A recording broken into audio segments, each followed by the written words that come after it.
Question है, एक गांव की जनसंख्या 1 लाख थी। पहले वर्ष में 5% की वृद्धि तथा दूसरे वर्ष में 20% की वृद्धि हुई। 2 वर्ष बाद इसकी जनसंख्या क्या होगी, ये पूछा है। ठीक है, इसने बोल रखा है कि क्या थी जनसंख्या गांव की, 1 लाख थी। ठीक है, ये 1 लाख हो गई। पहले वर्ष क्या किया, फर्स्ट वर्ष अपन ने 5% बढ़ाया, इसे क्या बढ़ाया, 5% बढ़ाया। तो ये 5% बढ़ाने पर मान लो ये जनसंख्या ए आ गई। ठीक है, 5% बढ़ाने के बाद कितनी आ गई, ए आ गई जनसंख्या। और फिर दूसरे वर्ष क्या किया इसने, ये तो हो गया फर्स्ट वर्ष, ये क्या हो गया, फर्स्ट वर्ष हो गया।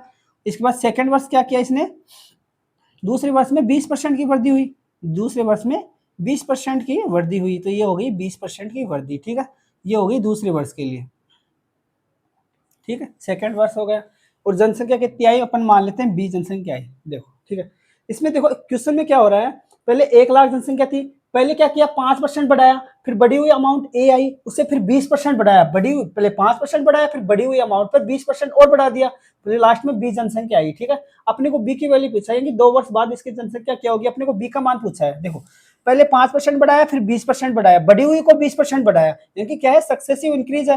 और अपने को पता है एक बार बढ़ाया, 2 बार बढ़ाया, फिर बढ़ी हुई को फिर से बढ़ाते हैं। तो परिणामी कैसे निकालते हैं, परिणामी निकालने के लिए फॉर्मूला होता है x1 plus x2 plus x1 x2 upon 100, ही होता है फॉर्मूला। देखो, इसने क्या किया, पहले 5% बढ़ाया, फिर जो बढ़ी हुई अमाउंट आई उसे 20% और बढ़ा दिया। तो यानी कि परिणामी निकालने के लिए यहाँ से यहाँ पे क्या परिवर्तन आया परसेंटेज में, परिणामी इंक्रीज कितना हुआ वो ज्ञात करने के लिए अपन फॉर्मूला यूज करते हैं x1 plus x2 plus x1 x2 upon 100। यहाँ पे x1 तो क्या आ जाएगा, 5% आ जाएगा, और x2 आ जाएगा 20%। ठीक है, तो अपन परिणामी निकाल लेते हैं, यानी कि यहाँ से इसमें कितना परसेंटेज की वृद्धि, ये 5% की वृद्धि, फिर बढ़े हुए पे 20% की वृद्धि, तो परिणामी वृद्धि कितनी होगी अपने को ये ज्ञात करना है। ये ज्ञात करने के लिए ये फॉर्मूला यूज करते हैं, सक्सेसिव इंक्रीज या डिक्रीज निकालने के लिए ये फॉर्मूला यूज करते हैं। डिक्रीज के लिए नेगेटिव ले लेते हैं और इंक्रीज के लिए पॉजिटिव वैल्यू ले लेते हैं। ठीक है, एक्स क्या है, x1 क्या है, 5% है तो 5 लिख लिया, प्लस यहाँ पे कितना है, बी वो x2 कितना है, 20 है तो 20 लिख दिया, प्लस 20 गुणा 5 20 पंजे 100, यानी कि x1 x2 की वैल्यू कितनी आ गई, 100 बटे 100।